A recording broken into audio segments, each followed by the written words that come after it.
I never thought I would be making this video. Out of all the videos I've ever wanted to make, talking about gear or whatever, I never thought I'd be talking about a gimbal. My relationship with the gimbals is very interesting. I'm not a big fan, like at all. They are very cool pieces of equipment, and I think that they're a tool for a certain job. And I think that's with a lot of things in photography and cinematography. There are certain things that you get to fill a certain role, and they do that role really well. And that's why I got this, is because I needed it. And I literally was like, I have to buy it. That was literally my thought process. So I picked up the DJI RS3 Pro, and we're gonna talk about it.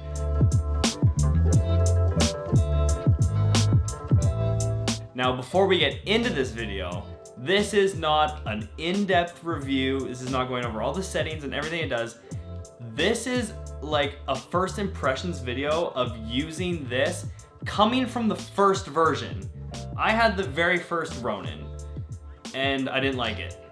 I literally sold it probably the same or second year that I bought it, and I will explain why. So I don't want to just say I hate gimbals, because that's a very blanket statement and it's not 100% true. I come from like I said before, the very first Ronin, and it wasn't all that everyone was saying it was. Everyone was hyping it up. This is awesome, like, tool, this piece of equipment. You can use it whenever you want. It's for everything. So I bought it, super excited. It was gonna make my footage look fantastic, and it was good, but it definitely had its problems. And the biggest problem, and I was only using my 6D Mark II and this lens for video back then. And when it came to this access, it didn't perform well at all. Like, you would be walking just like this, walking forward, and you would see a lot of movement. And the motors were so weak that when you zoomed it, it would slowly tilt like this. And I understand it's the first one and all this stuff, but it's just like, there was so much hype around it, and it just didn't live up to that in my eyes. So the reason I bought the RS3 Pro is because it's filling an exact purpose. I didn't just buy it to have it just because I wanted a gimbal. It looks like I'm gonna be doing some more real estate video, and I tried doing real estate with my old glide cam, and it wasn't good. So I bought that to do it, and it's gonna fill another shoe, which I can't really talk about right now, but I had to get it pretty much for that. It was the only thing I could see that was gonna actually do the job I needed to do. And the reason I went with the Pro and not just the RS3 is because I needed the payload. Because the R5 with the 28-70 already weighs 5 pounds, or around 5 pounds, and the Pro has a 10-pound capacity. So those are the reasons I bought the gimbal. Now, with my first impressions of it, it's actually pretty good. The first major thing I love about it is actually to do with this plate right here. This is a quick release plate that just allows you to take this off and put this on your camera, and then you have this plate already in there to exactly where you want it, so you don't have to balance it again, and then you can just take your camera on and off just with this. So that's huge. That's amazing to have that feature already, and that's not even like the big features of this gimbal specifically. Now, like I said before, this has a 10-pound capacity load, or load carrier, or whatever. So the motors are really strong. And the first thing I tested was I put the R5 with the 28-70 on, and I just held it there. I balanced it all perfectly. I went through the auto calibration and everything, and I zoomed my lens from 28-70 all the way. I just held it. It was like, to see what would happen. And didn't do anything. And then as I used it more and moved around with it, it held up really, really well. And one little side thing that I really love about this, that the first one didn't have, is first off, auto locking. When you turn it off, it just locks there perfectly.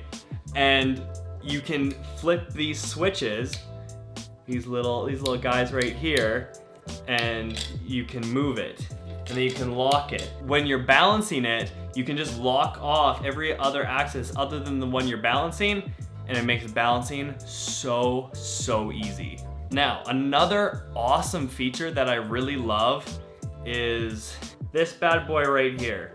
The touchscreen is actually really awesome. I didn't think it was gonna be like that great. I was like, okay, it's a touchscreen. It's gonna show me things that I could see on my phone or whatever.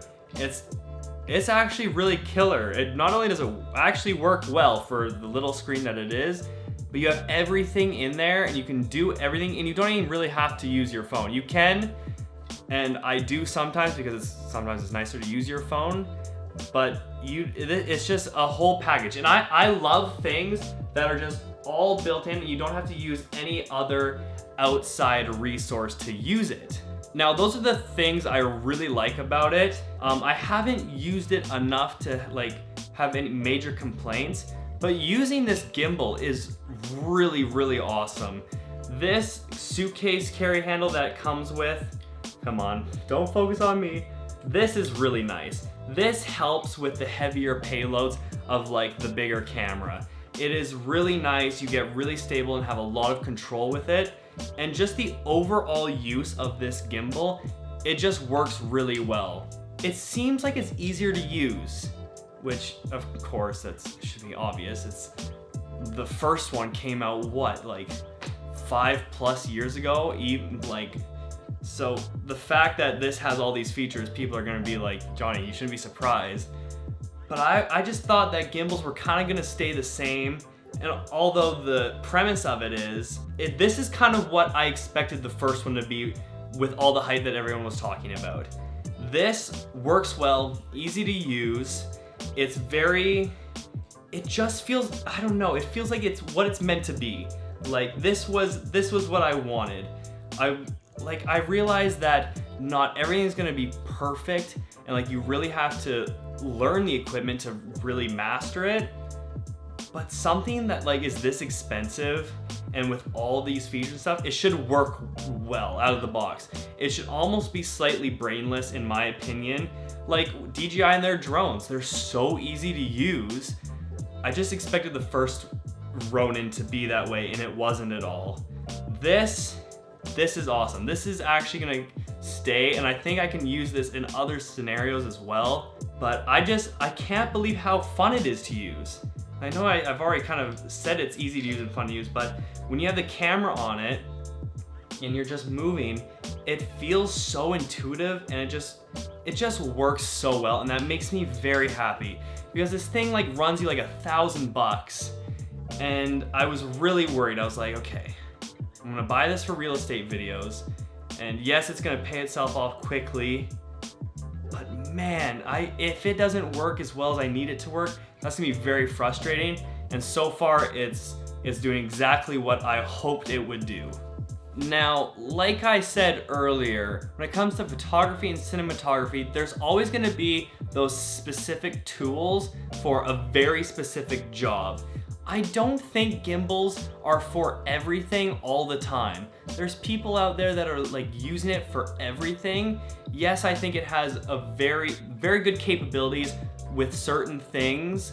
Like, you know, everyone wants a smooth wedding video, everyone wants a smooth real estate video, that so on and so forth. But it's not, I don't think it's like keep your camera on it all the time. That's one way you should think about certain things that you buy, not even when it comes to gimbals, but when it comes to anything you buy within this field, is it needs to fill a shoe. Or if you're struggling to think about it, like most of the things I buy now, they have to have a purpose. Like I'm researching cages and stuff for my R5 because of some work I have planned that's coming up, that I actually am gonna need to be able to do some stuff and mount things onto my camera.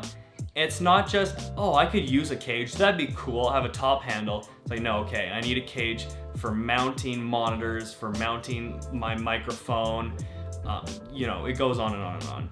So when you're thinking about buying something, maybe not just because you want it, but think about, okay, does this fill like an actual role that I need to be filled? And my window just got super bright. Hopefully that didn't change too much, but whatever. But yeah, that's one way that I've started to think about gear now, is because you can always want everything, right? You can always want the new lens or the new everything.